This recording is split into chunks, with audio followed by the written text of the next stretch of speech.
Now, perhaps you also have brothers or sisters. If they are older, they may have been like gods to you, and you may have taken very seriously the things that they said. Sometimes they may have considered you a nuisance, and you got the idea you weren't good enough.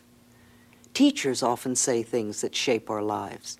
I remember when I was in the 5th grade, and the teacher called me up and said, "What do you want to do in life?" And I said, "Oh, I want to be a dancer." And she said to me, "Oh, let's leave that to the shorter girls. Tall girls can't dance." And I thought, oh dear. And I put away all my dancing aspirations in my pocket and literally didn't take them out till I was well over 40.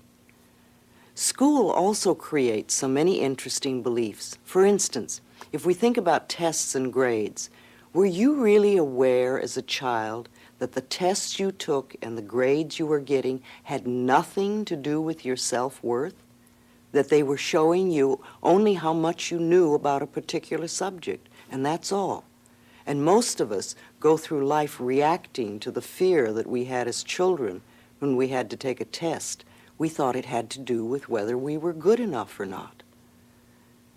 When you were a child, your friends were just as mixed up as you were and had their own misinformation and may have taught you much nonsense, or they may have said things that were very cruel.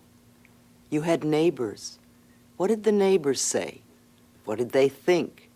Were you afraid of them? Were they friends? Then you think of the ads on TV and in the magazines. How did they shape how you feel about yourself? There are so many products that are sold on the basis of trying to teach you that you're not good enough or acceptable enough unless you use their product. Do you buy into that, or do you see their game?